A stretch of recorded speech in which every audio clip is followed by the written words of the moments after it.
Welcome to a fascinating, interesting English grammar lesson about conditional sentences, which are really common as native speakers use them all the time. So if you are learning conditionals at the moment and you are feeling a bit confused, you will definitely find this lesson particularly helpful. We are going to start with a brief revision of all types of conditionals which you have already learned. But the main objective of our today's lesson is to dive into and clarify the third conditional. The zero conditional is also called the factual or real conditional because we use it to talk about truth, general facts, rules, habits, instructions. If you take a look at its structure, you will notice that we use the present simple in both clauses or parts. Pay attention to the examples. If he has a day off from work, he often takes his dogs for a walk. If we heat ice, it melts. The first conditional is also called the possible conditional, as we are going to talk about possible future result, possible outcome based on the current situation.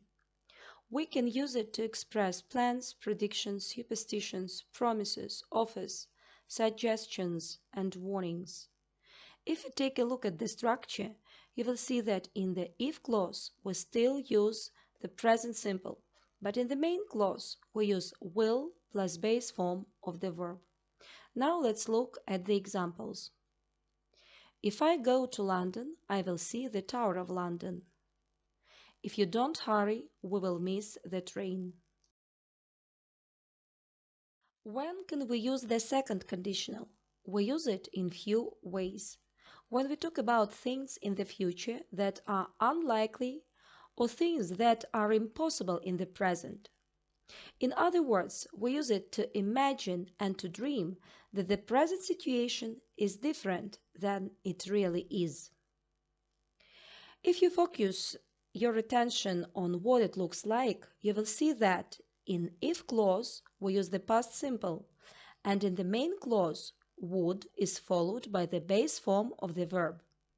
Let's look at the example. If I won $1 million, I would buy a big house. We also use the second conditional when we want to give advice. For example, if I were you, I would see a doctor. And now, before learning the third conditional, I recommend you to read and listen to an incredible survival story of the famous British climbers.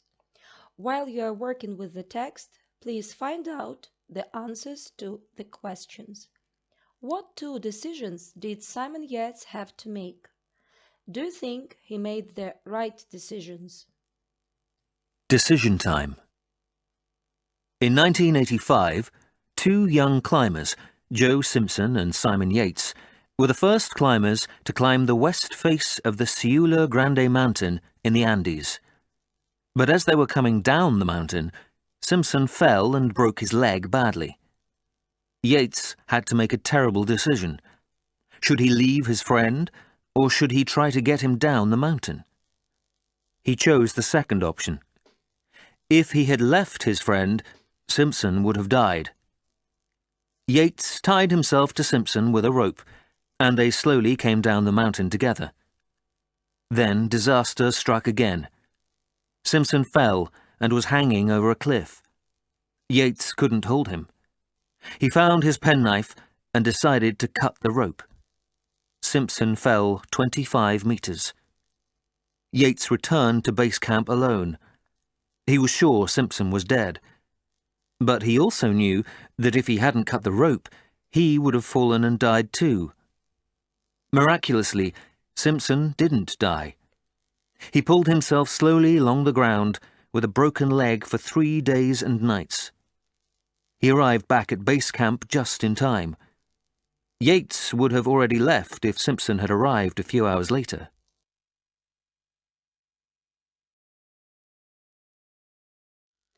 answer some more questions on the story. Why didn't Yates leave Simpson when he broke his leg? Why did Yates cut the rope? Why did Simpson arrive at base camp just in time? Like all the other conditionals, the third has two clauses, if clause and the main clause. But unlike zero, first and second conditionals, this one talks about the past and specifically about unreal past. We use it to imagine a situation in the past with the imaginary past result, which we cannot change, though we wish we could. So we use it to talk about regret or to show how angry or frustrated we are about the situation. Let's talk about how it looks like.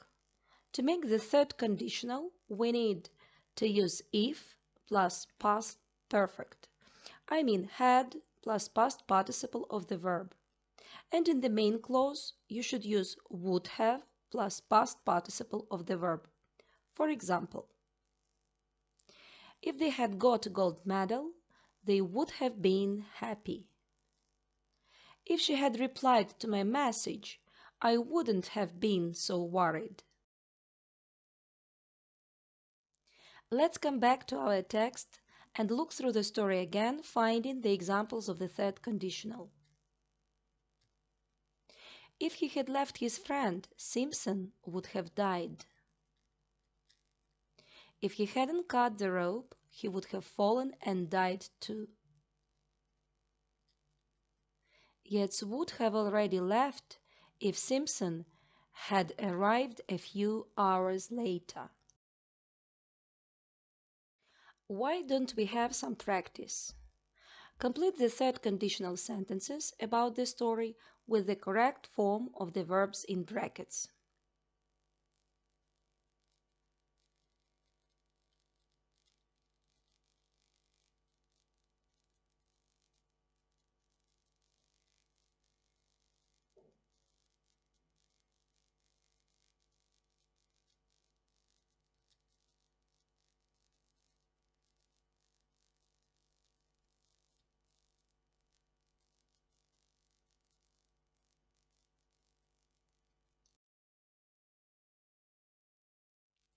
In order to improve your knowledge and to have some more practice, watch the video and draw your attention to the third conditional, which are used in these episodes. Great discoveries and inventions. Today in the program, two amazing stories about two discoveries that were made by chance.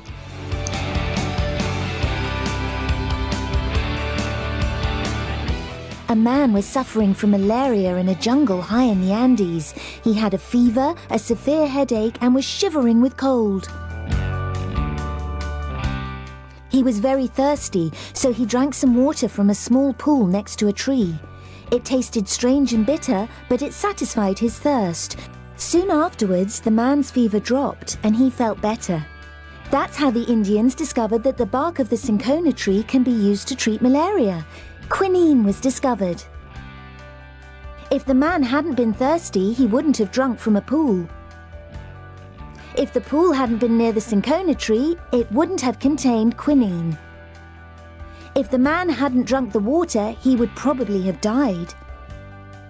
If the man hadn't drunk the water, quinine wouldn't have been discovered, and many other people would have died.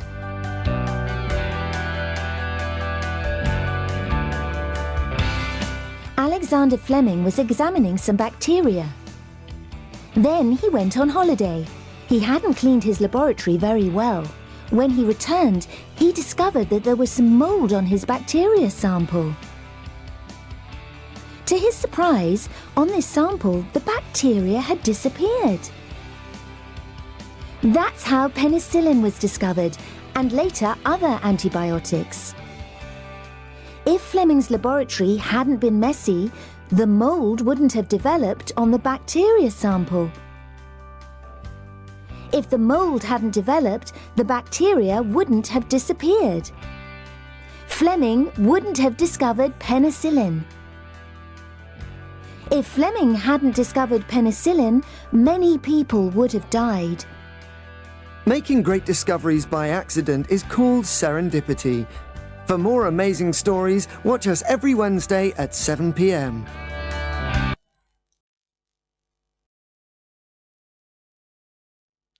The next task for you will be to match the sentence beginnings from 1 to 6 with the endings from A to F.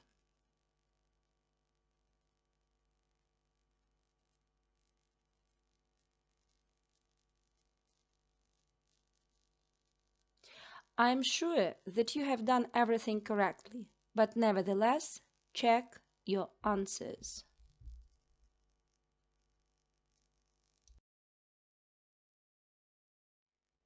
And the last step of our today's practice is to write the third conditional sentence for each situation.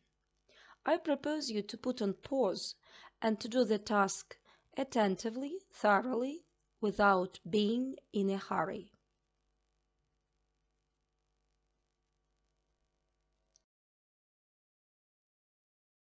Finally, you may look through the keys to the last exercise and the exercises which you have done at the beginning of our lesson.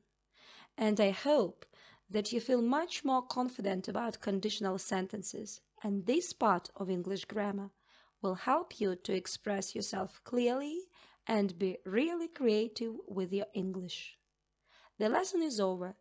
Thank you for your time and patience.